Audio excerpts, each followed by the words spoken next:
الحمد لله رب العالمين الذي لم يلد ولم يولد ولم يكن له كفوا أحد.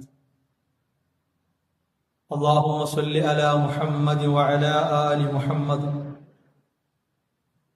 كما صليت على إبراهيم وعلى آل إبراهيم إنك حميد مجيد. اللهم بارك على محمد وعلى آل محمد كما باركت على إبراهيم وعلى آل إبراهيم إنك حميد مجيد. يا أيها الذين آمنوا اتقوا الله حق تقاته ولا تموتن إلا وأنتم مسلمون. يا أيها الناس اتقوا ربكم الذي خلقكم من نفس واحدة وخلق منها زوجها وبث منهما رجالا كثيرا ونساء واتقوا الله الذي تساءلون به والأرحام إن الله كان عليكم رقيبا. يا أيها الذين آمنوا اتقوا الله وقولوا قولا سديدا يصلح لكم أعمالكم ويغفر لكم ذنوبكم ومن يطع الله ورسوله فقد فاز فوزا عظيما. പ്രിയമുള്ള വിശ്വാസികളെ,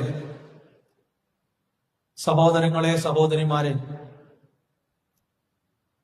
അള്ളാഹുവിന്റെ കൽപ്പനകളും വിധിവിലക്കുകളും ജീവിതത്തിന്റെ എല്ലാ സന്ദർഭങ്ങളിലും കഴിവിന്റെ പരമാവധി സൂക്ഷിച്ച് പാലിച്ച് ജീവിതത്തെ ക്രമീകരിക്കണം, ചിട്ടപ്പെടുത്തണമെന്ന് ഉണർത്തുകയാണ്, ഉപദേശിക്കുകയാണ്. നമ്മുടെ ജീവിതത്തിൽ നിർബന്ധമായും അല്ലാതെയും ഉണ്ടാകേണ്ടതായ കാര്യങ്ങളെ സംബന്ധിച്ച് ആത്മാർത്ഥമായ പരിശോധനയും അന്വേഷണവുമൊക്കെ എല്ലായ്പ്പോഴും ജീവിതത്തിന്റെ ഭാഗമാകാറുണ്ട്. എത്ര പരിശോധിച്ചാലും അന്വേഷിച്ചാലും പരിപൂർണമായ രീതിയിൽ ഇഷ്ടപ്പെടുന്ന, ആഗ്രഹിക്കുന്ന കാര്യങ്ങളെ സ്വന്തമാക്കാനും അനുഭവിക്കാനും സാധിക്കാതെ പോകുന്ന സന്ദർഭങ്ങളും ഉണ്ടാകാറുണ്ട്. ഒരു വിശ്വാസിയെ സംബന്ധിച്ചിടത്തോളം അവന്റെ ജീവിതത്തിൽ കൽപ്പിക്കപ്പെട്ടതായ ഏതൊരു കാര്യവും അതിന്റെ കൃത്യമായ ഫലവും നേട്ടവും കൈവരിക്കാൻ സാധിക്കണമെങ്കിൽ ആ കാര്യങ്ങളുടെ എല്ലാം അടിസ്ഥാനമായിട്ടുള്ള, അടിത്തറയായിട്ടുള്ള നിയ്യത്തിനെ സംബന്ധിച്ച് കൃത്യമായ പരിശോധനയും അതുപോലെ തന്നെ പുതുക്കലുമൊക്കെ എല്ലായ്പ്പോഴും ജീവിതത്തിൽ ഉണ്ടാകണം. നിയ്യത്ത് എന്ന് പറഞ്ഞാൽ അതിന്റെ താല്പര്യം നമുക്കറിയാം. ചെയ്യാൻ പോകുന്ന കാര്യത്തെ പറ്റിയുള്ള ഉദ്ദേശമാണ്. എന്താണോ പറയാൻ പോകുന്നത്, പ്രവർത്തിക്കാൻ പോകുന്നത്, കൊടുക്കലാകട്ടെ വാങ്ങലാകട്ടെ, എന്ത് കാര്യമായിരുന്നാലും അതിനെപ്പറ്റിയുള്ള വിചാരമാണ്, തോന്നലാണ് നിയ്യത്തിന്റെ താല്പര്യം. അതുകൊണ്ട് തന്നെ ഏത് കാര്യത്തിന്റെയും കൂടെ അതുണ്ടാകുമല്ലോ. ഉദ്ദേശിക്കുന്നതാണല്ലോ പറയുക, വിചാരിക്കുന്നതാണല്ലോ ചെയ്യുക. യാതൊരു വിചാരവും തോന്നലുമില്ലാതെ എന്തെങ്കിലും പറയുന്ന, പ്രവർത്തിക്കുന്ന രീതി ഉണ്ടാവുകയില്ലല്ലോ. ആ രൂപത്തിലുള്ള അശ്രദ്ധ, അലംഭാവം ഈ വിഷയത്തിന്റെ കാര്യത്തിൽ ഒരിക്കലും ഉണ്ടാകാൻ പാടില്ല. അല്ലാഹു സുബ്ഹാനഹു വ തആല അവൻ കൽപ്പിച്ചതായ കാര്യങ്ങളുടെ സ്വീകാര്യതയ്ക്ക് വേണ്ടി കണിശമാക്കിയിട്ടുള്ള, നിർബന്ധമാക്കിയിട്ടുള്ള കാര്യമാണ് നിയ്യത്ത് എന്നുള്ളത്. ഒരുപാട് ആയത്തുകളിലൂടെ ആ വിഷയത്തെ സംബന്ധിച്ച് അല്ലാഹു സുബ്ഹാനഹു വ തആല നമ്മെ ഉണർത്തിയിട്ടുണ്ട്. ആത്മാർത്ഥതയോടെ, നിഷ്കളങ്കതയോടെ, നല്ല ഉദ്ദേശത്തോടെ ജീവിക്കുന്നവരും പ്രവർത്തിക്കുന്നവരും ആരാണോ അവർക്ക് മാത്രമേ സ്വർഗീയ ലോകം അനുഭവിക്കാനും ആസ്വദിക്കാനും കഴിയൂ എന്നത് ഖുർആൻ ആവർത്തിച്ച് പഠിപ്പിച്ചിട്ടുള്ള കാര്യമാണ്.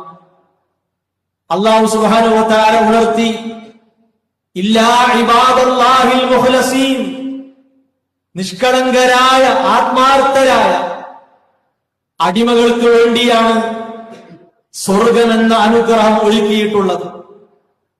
നരകത്തിന്റെ ഭയാനകതയും അവിടെ അള്ളാഹു ഒരുക്കിയിട്ടുള്ള ശിക്ഷയും ആരെ തൊട്ടാണ് അള്ളാഹു അകറ്റുക? നല്ലവരായ അടിമകളെ തൊട്ടാണ്. അവർക്കാണ് ഏറ്റവും അറിയപ്പെട്ട ഭക്ഷണം. ഉലൈക ലഹും റിസ്ഖും മഅലൂം, അവർക്ക് അറിയപ്പെട്ട ഭക്ഷണം, ഉപജീവനം അള്ളാഹു ഒരുക്കിയിട്ടുണ്ട്. ഏതാണ് അറിയപ്പെട്ട ഭക്ഷണം? നന്നായി പാചകം ചെയ്യാൻ കഴിയുന്ന, രുചിയുള്ള ആഹാരം തയ്യാറാക്കാൻ സാധിക്കുന്ന ഒരു കൂട്ടം ആളുകളോ ഒരു വ്യക്തിയോ ഉണ്ടാക്കി വെച്ചതല്ല. അല്ലാഹു സുബ്ഹാനഹു വ തആല ഒരുക്കിയിട്ടുള്ള സ്വർഗീയ ലോകത്തെ ഭക്ഷണമാണ്, സ്വർഗീയ ലോകത്തെ പാനീയമാണ്, സ്വർഗീയ ലോകത്ത് തയ്യാറാക്കപ്പെട്ടിട്ടുള്ള അനുഗ്രഹങ്ങളെയും അനുഭൂതികളെയും കുറിച്ചാണ് ഇവിടെ അല്ലാഹു സുബ്ഹാനഹു വ തആല ഉണർത്തിയത്.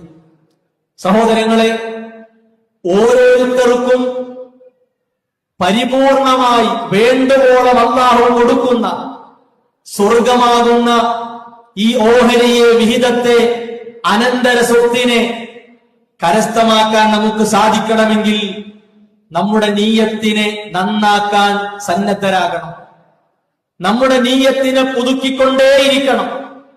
അത് പുതുമയുള്ളതായി, തിളങ്ങുന്നതായി നമ്മുടെ ജീവിതത്തിൽ ഉണ്ടാകണം. വെള്ളം പോലെയാണ് നീയത്ത്. അതിലേക്ക് എന്താണോ ചേരുന്നത് ആ രൂപത്തിലേക്ക് മാറ്റപ്പെടും എന്നാണ്. വെള്ളത്തിലേക്ക് പഞ്ചസാരയാണ് ചേർക്കപ്പെടുന്നത്, അല്ലെങ്കിൽ ഉപ്പാണ് ചേർക്കപ്പെടുന്നത്, വ്യത്യസ്ത നിറങ്ങളാണ് ചേർക്കപ്പെടുന്നത്, മണ്ണും ചെളിയുമാണ് ചേർക്കപ്പെടുന്നത്. വെള്ളത്തിന്റെ രൂപത്തിൽ മാറ്റം വരികയാണ്, നിറത്തിൽ മാറ്റം വരികയാണ്, രുചിയിൽ മാറ്റം വരികയാണ്. നമ്മുടെ നീയത്തിലേക്ക് റിയാവ് കടന്നു വന്നാൽ ആരെങ്കിലും കാണട്ടെ, ആരെങ്കിലും കേൾക്കട്ടെ എന്ന ഒരു മാനസികാവസ്ഥയിൽ ഒരു നന്മയെ ചെയ്താൽ അള്ളാഹു സ്വീകരിക്കുകയില്ല. രണ്ട് മുഖത്തോടുകൂടി, ഒരു കൂട്ടരെ കാണുമ്പോൾ ഒരു സ്വഭാവം, മറ്റൊരു കൂട്ടരെ കാണുമ്പോൾ വേറെ ഒരു സ്വഭാവം, വേറെ എവിടെയെങ്കിലും എത്തുമ്പോൾ രണ്ടും ചേർന്ന ഒരു സ്വഭാവം. റസൂലുള്ളാഹി സ്വല്ലല്ലാഹു അലൈഹി വസല്ലമ വളരെ മോശം സ്വഭാവമായി പഠിപ്പിച്ച കപടത സഹോദരങ്ങളെ നീയത്തിൽ വരാൻ പാടില്ല. കളവ് നമ്മളെ ബാധിക്കാൻ പാടില്ല. ചതിയും വഞ്ചനയും മനസ്സിൽ ഒളിപ്പിച്ചു വെച്ച്, നല്ലത് പറഞ്ഞ് ആളുകളെ കബളിപ്പിച്ച്, നല്ലത് കാണിച്ചു കൊടുത്ത് ആളുകളെ പറ്റിക്കുന്ന രീതി ഒരു വിശ്വാസിയുള്ള ജീവിതത്തിൽ ഉണ്ടാകാൻ പാടില്ല. വിശുദ്ധ ഇസ്ലാമിന്റെ അധ്യാപനമാണ്. ഏത് ദുസ്വഭാവമാണോ നീയത്തിലേക്ക് ചേരുന്നത് അതിനനുസരിച്ച് നിറത്തിലും രൂപത്തിലും വ്യത്യാസമുണ്ടാകുമെന്ന് വിശുദ്ധ ഇസ്ലാം നമുക്ക് മുന്നറിയിപ്പ് തന്നിട്ടുണ്ട്. അതുപോലെ തന്നെ നമ്മുടെ വസ്ത്രത്തെ പോലെ നീയത്തിനെ കാണാനും പാടില്ല. എന്താണ് വസ്ത്രത്തിന്റെ പ്രത്യേകത? നമുക്ക് പാകമായ, അതേപോലെ തന്നെ നല്ല മണമുള്ള, നല്ല നിറമുള്ള, ആര് കണ്ടാലും ഇഷ്ടപ്പെടുന്ന രൂപത്തിലാണ് പുതുവസ്ത്രം വാങ്ങുമ്പോൾ ഉണ്ടാവുക. കാലക്രമേണ അതിന്റെ വലിപ്പം കുറയുന്നു, അതുപോലെ തന്നെ അത് ഞുരുമ്പിക്കുന്നു, അതിന്റെ നിറം പോകുന്നു. അത് പഴകി എത്ര വില കൊടുത്ത് വാങ്ങിയതാണെങ്കിലും നമുക്ക് വേണ്ടാത്ത വസ്തുവായി മാറ്റപ്പെടുന്ന, അവഗണിക്കപ്പെടുന്ന സാഹചര്യം ഉണ്ടാകും. വസ്ത്രത്തെ പോലെയാകരുത്. അതവിടെ ഉണ്ടല്ലോ, ആ വിചാരമാകരുത്. അതിന്റെ വലിപ്പം കുറയരുത്, നിറം മങ്ങരുത്. അതുപോലെ തന്നെ തിളക്കം ഇല്ലാതെയാകരുത്. ഈ രൂപത്തിൽ നിയ്യത്തിനോട് സമീപിക്കുന്ന ഒരു സാഹചര്യം ഉണ്ടാകാൻ പാടില്ല. മറിച്ച് എന്ത് വേണം? റസൂലുള്ളാഹി സ്വല്ലല്ലാഹു അലൈഹി വസല്ലം പഠിപ്പിച്ച അധ്യാപനങ്ങളെ ശ്രദ്ധിച്ച് ആ അധ്യാപനങ്ങൾക്കനുസരിച്ചുകൊണ്ട് നമ്മുടെ ജീവിതത്തിലെ ഓരോ നിമിഷങ്ങളെയും മുന്നോട്ട് കൊണ്ടുപോകാനുള്ള ആർജവം, അതിനുള്ള സന്നദ്ധത ഒരു വിശ്വാസിനിക്ക് ഉണ്ടാകണം. റസൂലുള്ളാഹി സ്വല്ലല്ലാഹു അലൈഹി വസല്ലം പറഞ്ഞു, ലാ അജ്റ ഇല്ലാ അൻ ഹിസ്ബത്തിൻ എന്നാണ്. കൂലി ആഗ്രഹിച്ചാലേ കൂലി കിട്ടുള്ളൂ. കൂലി ആഗ്രഹിക്കണം. നിസ്കരിക്കുന്നവന്റെ മനസ്സിൽ അതിന്റെ കൂലി ആഗ്രഹിക്കണം. സകാത്ത് കൊടുക്കുന്നവന്റെ, സ്വതക്ക നിർവഹിക്കുന്നവന്റെ, പുഞ്ചിരിക്കുന്നവന്റെ, വഴിയിൽ നിന്ന് മാലിന്യം നീക്കുന്നവന്റെ മനസ്സിൽ സ്വതക്കയുടെ കൂലി ആഗ്രഹം ഉണ്ടാകണം. റസൂലുള്ളാഹി സ്വല്ലല്ലാഹു അലൈഹി വസല്ലം പഠിപ്പിക്കുന്നു, വലാ അമൽ ഇല്ലാ ബിനിയ്യ, നിയ്യത്തില്ലാതെ അമലില്ല. നമ്മുടെ മനസ്സിന്റെ ഭാവം മാറിയിട്ട് അത് വേറെ ഏതോ ലോകത്തേക്ക് പാറിപ്പോയി നിസ്കരിക്കുന്ന, ഓടുക്കുന്ന, ഖുർആൻ ഓടുന്ന ഒരവസ്ഥയാണ് നമുക്കുള്ളതെങ്കിൽ സഹോദരങ്ങളെ, അള്ളാഹു അമൽ സ്വീകരിക്കൂല. അള്ളാഹ്ക്കത് വേണ്ട. എന്തുകൊണ്ട്? അള്ളാഹു സുബ്ഹാനഹു വ തആലക്ക് വേണ്ടിയാണെന്ന മനസ്സില്ല എന്നതാണ്. എന്താണ് ചെയ്യുന്നത് എന്ന ബോധമില്ല. രണ്ടു തരം നിയ്യത്ത് പ്രധാനമാണ്.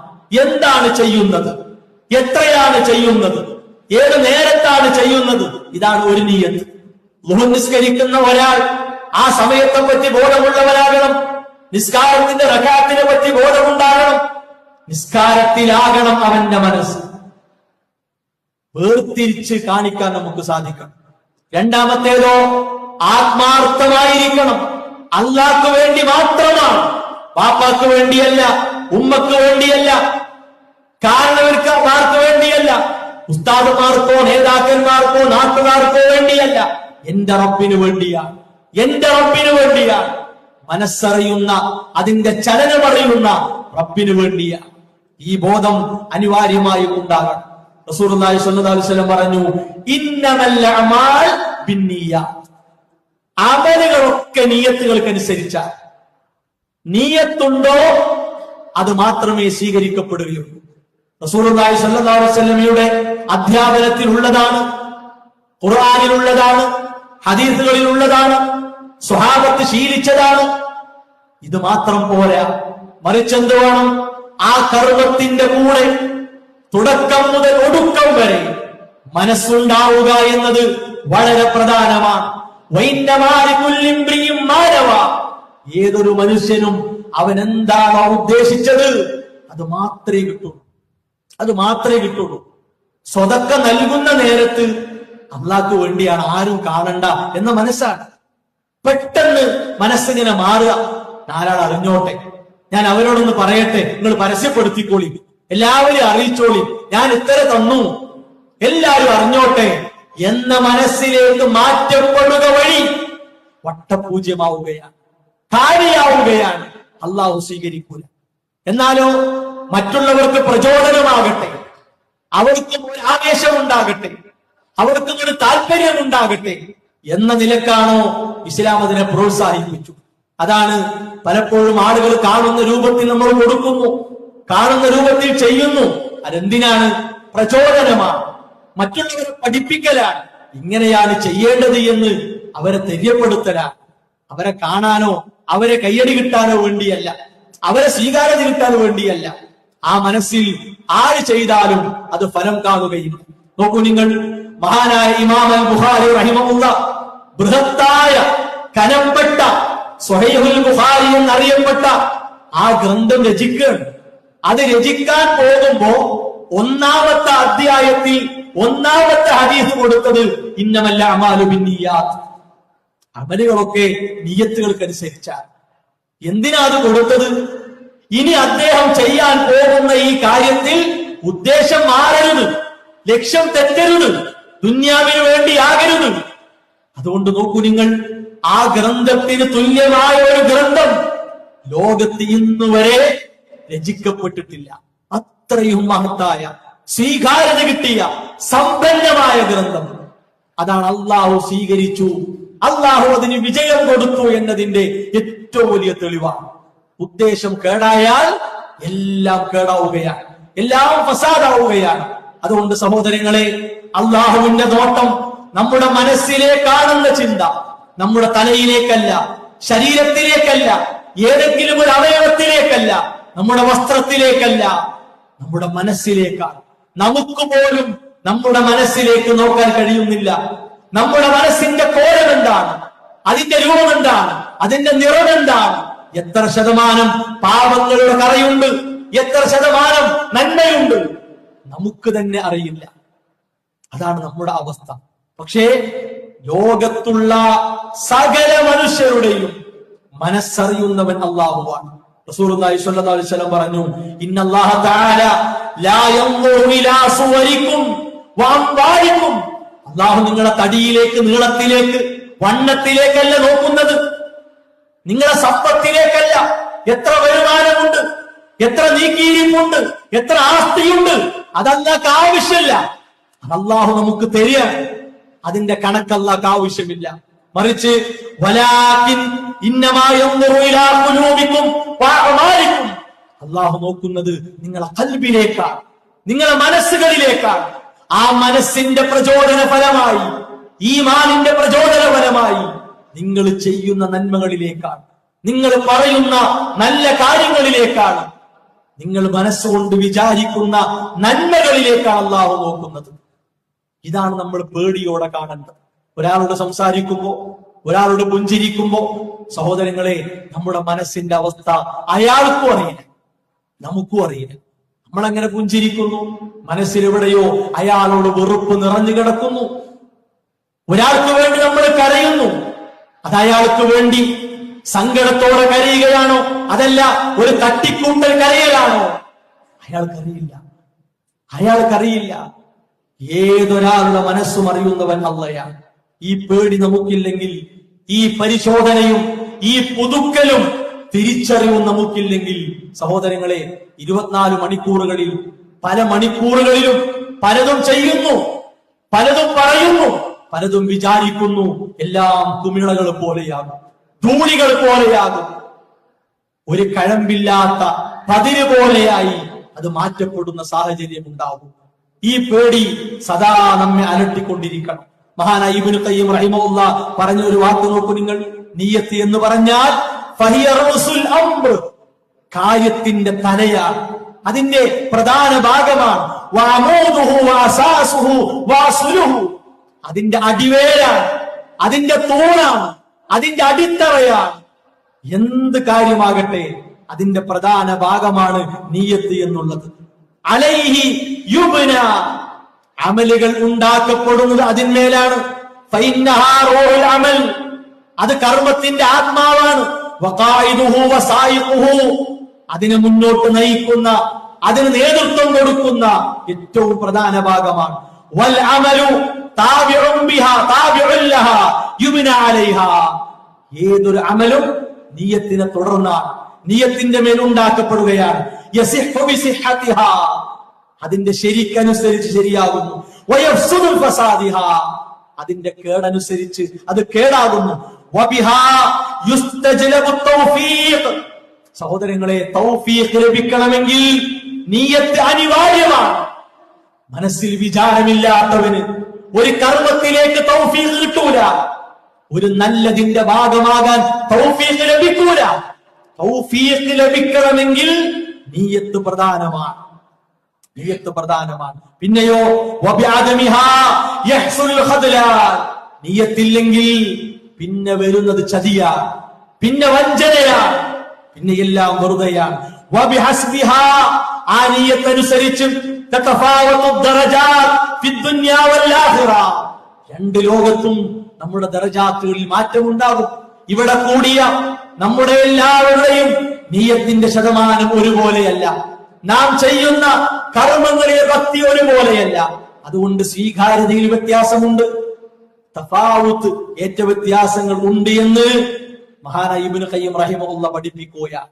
ഇത് തിരിച്ചറിവ് കിട്ടാനാണ്, നല്ല ഒരു ബോധമുണ്ടാകാനാണ് ഈ നിലക്ക് പണ്ഡിതന്മാർ ഈ കാര്യങ്ങളൊക്കെ നമ്മളെ പഠിപ്പിച്ചത്. അതുകൊണ്ട് എല്ലാ സമയത്തും ഏറ്റവും കൂടുതലായി നമ്മൾ പുതുക്കുന്ന ഒരു കാര്യം പുതുമയുണ്ടോ എന്ന് എപ്പോഴും പരിശോധിക്കപ്പെടുന്ന ഒരു വിഷയം അത് നിയ്യത്തായിരിക്കണം. റസൂലുള്ളാഹി സ്വല്ലല്ലാഹു അലൈഹി വസല്ലം പറഞ്ഞു, ലഖൽബു ഇബ്നി ആദം, ആദമിന്റെ മകന്റെ മനസ്സ് എന്ന് പറഞ്ഞാൽ, ആദം മക്കളുടെ മനസ്സ് എന്ന് പറഞ്ഞാൽ അശദ്ദു ഇൻഖിലാബൻ മിനൽ ഖിദർ, ഒരു പാത്രം, ആ പാത്രം ചൂടായി അതിലുള്ള വെള്ളം തിളക്കുക, അത് ശക്തമായി തിളക്കുന്നു.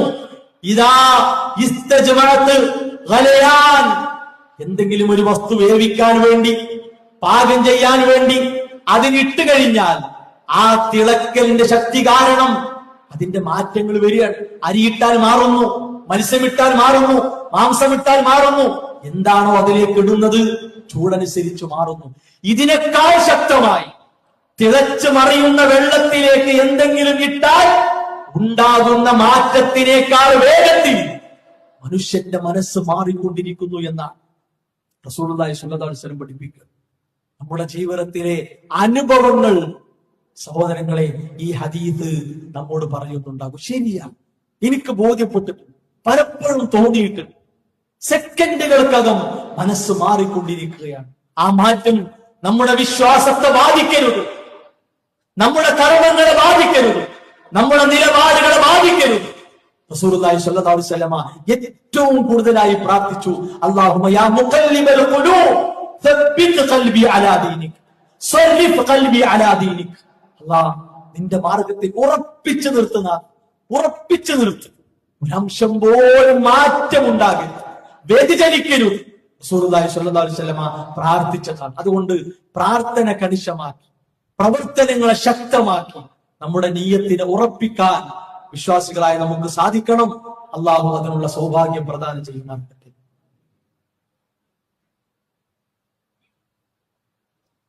അൽഹംദുലില്ലാഹി വസ്സലാത്തു വസ്സലാമു അലാ റസൂലില്ലാഹി വഅലാ ആലിഹി വഅസ്ഹാബിഹി അജ്മഈൻ. അമ്മാ ബഅദ്. അള്ളാഹുവിന്റെ കൽപ്പനകളും നിർദ്ദേശങ്ങളും ജീവിതത്തിന്റെ എല്ലാ സന്ദർഭങ്ങളിലും കഴിവിന്റെ പരമാവധി സൂക്ഷിച്ച് പാലിച്ച് ജീവിതത്തെ ക്രമീകരിക്കണം, ചിട്ടപ്പെടുത്തണമെന്ന് ഉണർത്തുകയാണ്, ഉപദേശിക്കുകയാണ്. വിശ്വാസികളായ നമ്മുടെ ജീവിതത്തിൽ ഏറ്റവും കൂടുതലായി നാം ശ്രദ്ധിക്കേണ്ട, വളരെ കണിശമായി കാണേണ്ട വിഷയത്തെ സംബന്ധിച്ചാണ് സൂചിപ്പിച്ചത്. മഹാനായ സുഫിയാൻ സൗരി റഹിമഹുല്ലാഹ്, അദ്ദേഹം താബിഈങ്ങളിൽ പ്രധാനിയാണ്. താബിഈങ്ങൾ എന്ന് പറഞ്ഞാൽ സ്വഹാബത്തിനെ കണ്ട് ദീൻ പഠിച്ചവരാണ്. സ്വഹാബത്തിന്റെ ജീവിതം കണ്ട് അവരിൽ നിന്ന് ദീൻ ആർജിക്കാനും അതനുസരിച്ച് പ്രവർത്തിക്കാനും സൗഭാഗ്യം സിദ്ധിച്ചവരാണ്. അദ്ദേഹം പറഞ്ഞൊരു വാക്ക് നോക്കൂ നിങ്ങൾ, മാ ആലദു ശൈഅൻ അശദ്ദ അലയ്യ മിൻ നിയ്യത്തി എന്ന, എന്റെ നീയത്തിനേക്കാൾ ശക്തമായി ഞാൻ ചികിത്സിച്ച ഒരു കാര്യമില്ല എന്നാണ്. ചികിത്സിക്കുക എന്നാ പറഞ്ഞത്, നന്നായി പരിചരിക്കണം എന്നാണ്. അതിശക്തമായ ചികിത്സ നമ്മൾ കൊടുക്കേണ്ട ഒരു വിഷയമാണ് നിയ്യത്ത്. കാരണം ലിഅന്നഹാ തതഖല്ലബു അലയ്യ, അത് എന്റെ മേൽ മാറ്റിമറിക്കപ്പെടുകയാണ്. സാഹചര്യങ്ങൾ മാറുമ്പോ, സന്ദർഭങ്ങൾ മാറുമ്പോ, തക്കം കിട്ടുമ്പോ നിയ്യത്തൊക്കെ പെട്ടെന്ന് മാറ്റപ്പെടുകയാണ്. അങ്ങനെ മാറ്റപ്പെട്ട് ഏതൊരവസ്ഥയിലേക്ക്, ഏതൊരു ചീഞ്ഞ കുഴിയിലേക്കും ചാടാൻ കാരണം നിയ്യത്തിന്റെ ഒരു മാറ്റമാണ്. അതുകൊണ്ട് ഏറ്റവും കൂടുതലായി നമ്മൾ പരിചരിക്കേണ്ടതും വളരെ ഗൗരവത്തോടെ നമ്മൾ കാണേണ്ടതുമായ ഒരു വിഷയമാണ് എന്ന് മനസ്സിലാക്കി ജീവിതത്തിന്റെ എല്ലാ സന്ദർഭങ്ങളിലും ഈ കാര്യം കണിശമായി ശ്രദ്ധിക്കാൻ ഓരോ വിശ്വാസികൾക്കും സാധിക്കണം. അള്ളാഹു അതിനുള്ള സൗഭാഗ്യം പ്രദാനം ചെയ്യുമാറാകട്ടെ. നമ്മുടെ ജീവിതത്തിൽ വന്ന ചെറുതും വലുതുമായ അബദ്ധങ്ങൾ അള്ളാഹു വിട്ടുപുറത്ത് മാപ്പാക്കി തരുമാറാകട്ടെ. ലാ ഇലാഹ ഇല്ലല്ലാഹ് മുഹമ്മദ് റസൂലുള്ളാഹ് മരണം വരെ മുറുകെ പിടിച്ചുകൊണ്ട് ജീവിക്കാനുള്ള സൗഭാഗ്യം അള്ളാഹു നമുക്ക് പ്രദാനം ചെയ്യുമാറാകട്ടെ. നമ്മിൽ നിന്ന് മരണപ്പെട്ട മാതാപിതാക്കൾ, മക്കൾ, വിശ്വാസികൾ, പണ്ഡിതന്മാർ, പ്രബോധകർ, അവർക്ക് അല്ലാഹു മഗ്ഫിറത്തും മർഹമത്തും പ്രദാനം ചെയ്യുമാറാകട്ടെ. റബ്ബനാ തഖബ്ബൽ മിന്നാ റബ്ബനാ ലാ തുസിഗ ഖുലൂബനാ ബഅദ ഇദ് ഹദൈതനാ വഹബ് ലനാ മിൻ ലദുൻക റഹ്മ ഇന്നക അൻതൽ വഹ്ഹാബ്. റബ്ബനാ ഹബ് ലനാ മിൻ അസ്വാജിനാ വദുർരിയ്യാതിനാ ഖുർറത അയുൻ വജഅൽനാ ലിൽമുത്തഖീന ഇമാമാ. റബ്ബനാ ആതിനാ ഫിദ് ദുനിയ ഹസന വഫിൽ ആഖിറതി ഹസനത വഖിനാ അദാബൻ നാർ. ആമീൻ ആമീൻ ബിറഹ്മതിക യാ അർഹമർ റഹീമീൻ.